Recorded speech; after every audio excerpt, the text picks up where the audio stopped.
श्री दुर्गा सप्तशती 11वां अध्याय। देवताओं का देवी की स्तुति करना तथा देवी का देवताओं को वरदान देना। महर्षि मेधा कहते हैं, दैत्य के मारे जाने पर इंद्रादि देवता अग्नि को आगे करके कात्यायनी देवी की स्तुति करने लगे। उस समय अभिष्ट की क्रांति के कारण उनका मुख खिले हुए थे। देवताओं ने कहा कि हे शरणागतों के दुख दूर करने वाली देवी, तुम प्रसन्न हो। हे संपूर्ण जगत की माता, तुम प्रसन्न हो।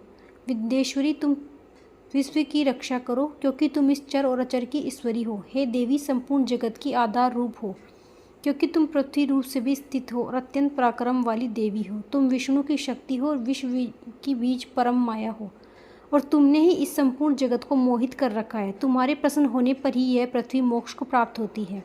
हे देवी, संपूर्ण विधाएं तुम्हारे ही भिन्न भिन्न स्वरूप हैं। इस जगत में जितनी स्त्रियां हैं वह सब तुम्हारी ही मूर्तियां हैं। एकमात्र तुमने ही इस जगत को व्याप्त कर रखा है। तुम्हारी स्तुति किस प्रकार हो सकती है, क्योंकि तुम परम बुद्धि रूप हो और संपूर्ण प्राणी रूप स्वर्ग की मुक्ति देने वाली हो।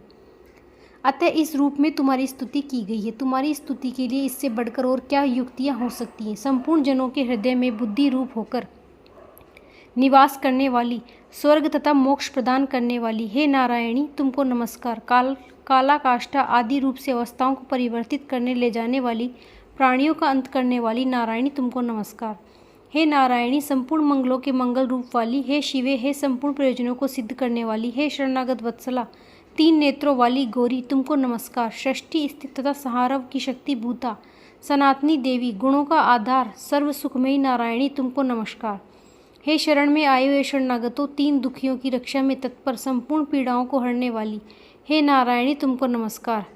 तुम ब्रह्माणी का रूप धारण करके हंसों से जुते हुए विमान पर बैठती हो, कुश से अभिमंत्रित जल छिड़कती रहती हो, तुम्हें नमस्कार है। माहेश्वरी रूप से त्रिशूल, चंद्रमा और सर्पों का धारण करने वाली, महावृषभ वाहिनी वाली नारायणी, तुम्हें नमस्कार। मोरों तथा मुकुटों से घिरी रहने वाली, महाशक्ति को धारण करने वाली, कौमारी रूप धारिणी, निष्पाप नारायणी, तुम्हें नमस्कार। हे शंख, चक्र, गदा, फर, शांग, धनुष रूप आयुधों को धारण करने वाली वैष्णवी शक्ति रूपा नारायणी, तुम हम पर प्रसन्न हो, तुम्हें नमस्कार। हे दांतों पर पृथ्वी धारण करने वाली वराह रूपिणी कल्याणमयी नारायणी, तुम्हें नमस्कार। हे उग्र नरसिंह रूप से दैत्यों को मारने वाली, त्रिभुवन की रक्षा में संलग्न रहने वाली नारायणी, तुम्हें नमस्कार। हे मस्तक पर किरीट और हाथ में महाध्वज धारण करने वाली, सहस्त्र नेत्रों के कारण उज्ज्वल वृत्तासुर प्राण हरने वाली इंद्रिय शक्ति, हे नारायणी, तुम्हें नमस्कार। हे शिवदूती स्वरूप से दैत्यों के महामद को नष्ट करने वाली, हे घोर रूपी वाली, हे महाशब्द वाली, हे नारायणी, तुम्हें नमस्कार। दाढ़ों के कारण विकराल मुख वाली, मुंडमाल से विभूषित मुंड मर्दनी चामुंडा रूपा नारायणी, तुम्हें नमस्कार।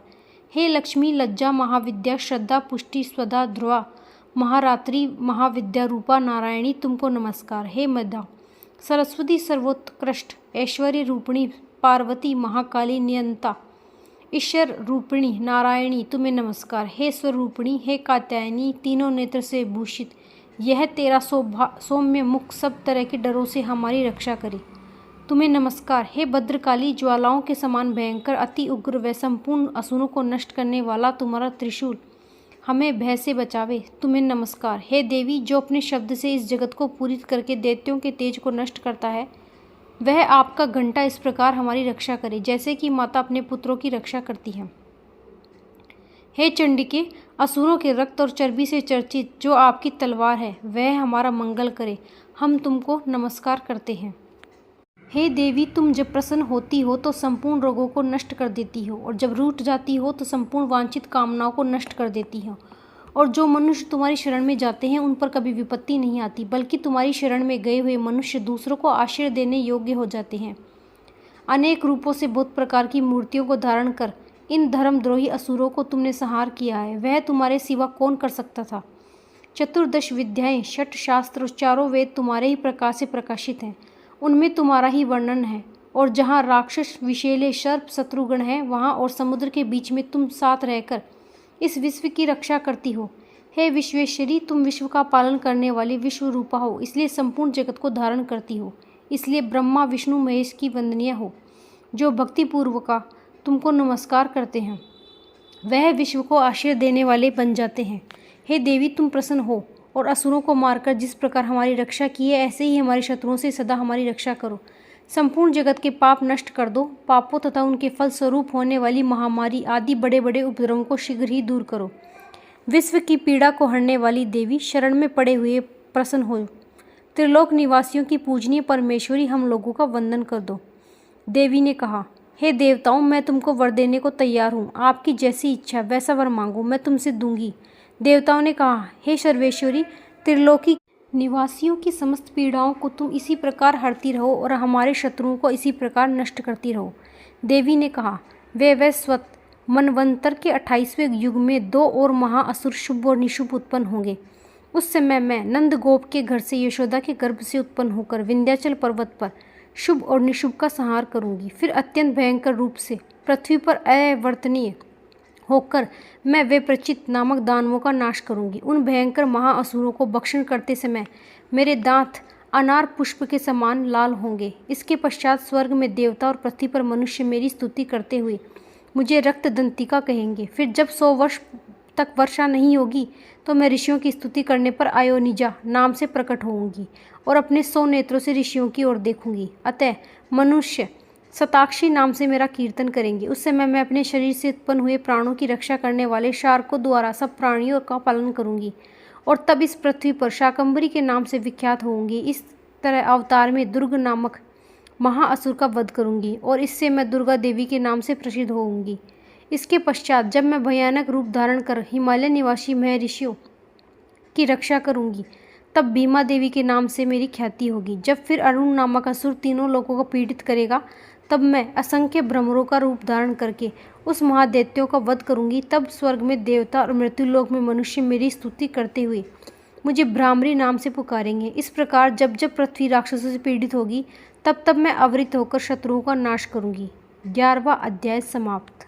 12वां अध्याय, देवी के चरित्रों के पाठ का महात्म्य। देवी बोली, हे देवताओं, जो पुरुष इन स्तोत्रों द्वारा एकाग्रचित होकर मेरी स्तुति करेगा, उसके संपूर्ण कष्टों को निस्संदेह हर लूंगी।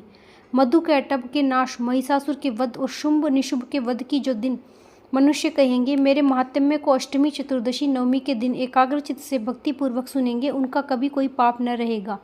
पाप से उत्पन्न हुई विपत्ति भी उनको न सताएगी। उनके घर में दरिद्रता न होगी, न उनके प्रियजनों का बिछोह होगा। उनको किसी प्रकार का भय न होगा। इसलिए प्रत्येक मनुष्य को भक्तिपूर्वक मेरे इस कल्याणकारक महात्म्य को सदा पढ़ना और सुनना चाहिए। मेरा यह महात्म्य महामारी से उत्पन्न हुए संपूर्ण उपद्रवों को, 3 प्रकार के उत्पातों को शांत कर देता है। जिस घर में, मंदिर में या जिस स्थान पर मेरा यह स्तोत्र विधि पूर्वक पढ़ा जाता है, उस स्थान को मैं कभी भी त्याग नहीं करती और वहाँ सदा ही मेरा निवास रहता है। बलिदान, पूजा, होम, महोत्सव में मेरे इस चरित्र का उच्चारण करना तथा सुनना चाहिए। ऐसा हवन या पूजन मनुष्य जानकर या बिना जाने करे, मैं उसे तुरंत ग्रहण कर लेती हूँ। और शरद काल में प्रत्येक वर्ष जो महापूजा की जाती है, उनमें मनुष्य भक्तिपूर्वक मेरा यह महात्म्य सुनकर सब विपत्तियों से छूट जाता है और धन धान्य आदि पुत्रों से संपन्न हो जाता है। मेरे इस महात्म्य व कथाओं इत्यादि को सुनकर मनुष्य निर्भय हो जाता है और महात्म्य के श्रवण करने वालों के शत्रु नष्ट हो जाते हैं तथा कल्याण की प्राप्ति होती है और उनका कुल आनंदित हो जाता है। सब कष्ट शांत हो जाते हैं, भयंकर स्वप्न दिखाई देता है, घरेलू दुख इत्यादि सब मिट जाते हैं। बाल ग्रहों में ग्रसित बालकों के लिए यह मेरा महात्म्य परम शांति देने वाला है। मनुष्य में फूट पड़ने पर भी यह भली भांति मित्रता करवाने वाला है।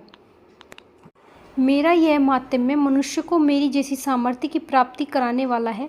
पशु, पुष्प, अर्घ्य, धूप, गंध, दीपक इत्यादि सामग्रियों द्वारा पूजन करने से, ब्राह्मण को भोजन कराने से, हवन कर प्रतिदिन अभिषेक करके, नाना प्रकार के भोग अर्पण करके, प्रत्येक वर्ष दान इत्यादि करके जो मेरी आराधना की जाती है, मैं उससे जैसी प्रसन्न हो जाती हूँ, वैसी प्रसन्न इस चरित्र के सुनने से हो जाती हूँ। यह महात्म्य श्रवण करने पर पापों को हर लेता है, आरोग्य प्रदान करता है। मेरे प्रादुर्भाव का कीर्तन दुष्ट प्राणियों से रक्षा करने वाला है, युद्ध में दुष्ट दैत्यों का संहार करने वाला है।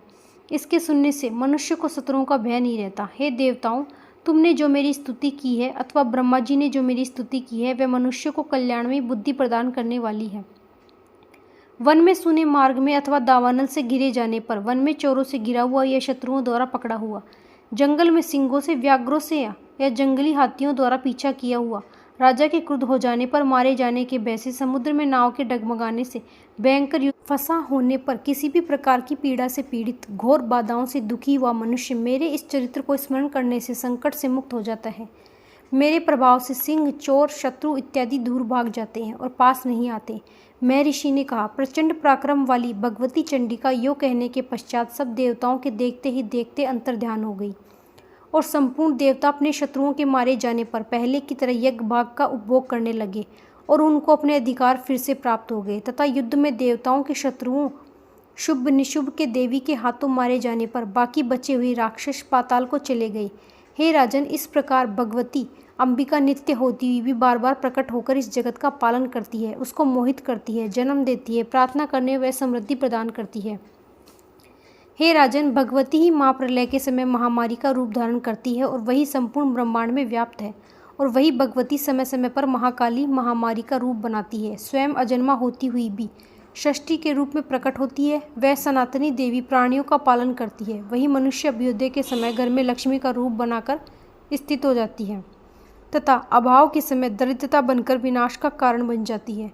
पुष्प, धूप और गंध आदि से पूजन करके उसकी स्तुति करने से वह धन व पुत्र देती है और धर्म में शुभ बुद्धि प्रदान करती है। 11वां 12वां अध्याय समाप्त।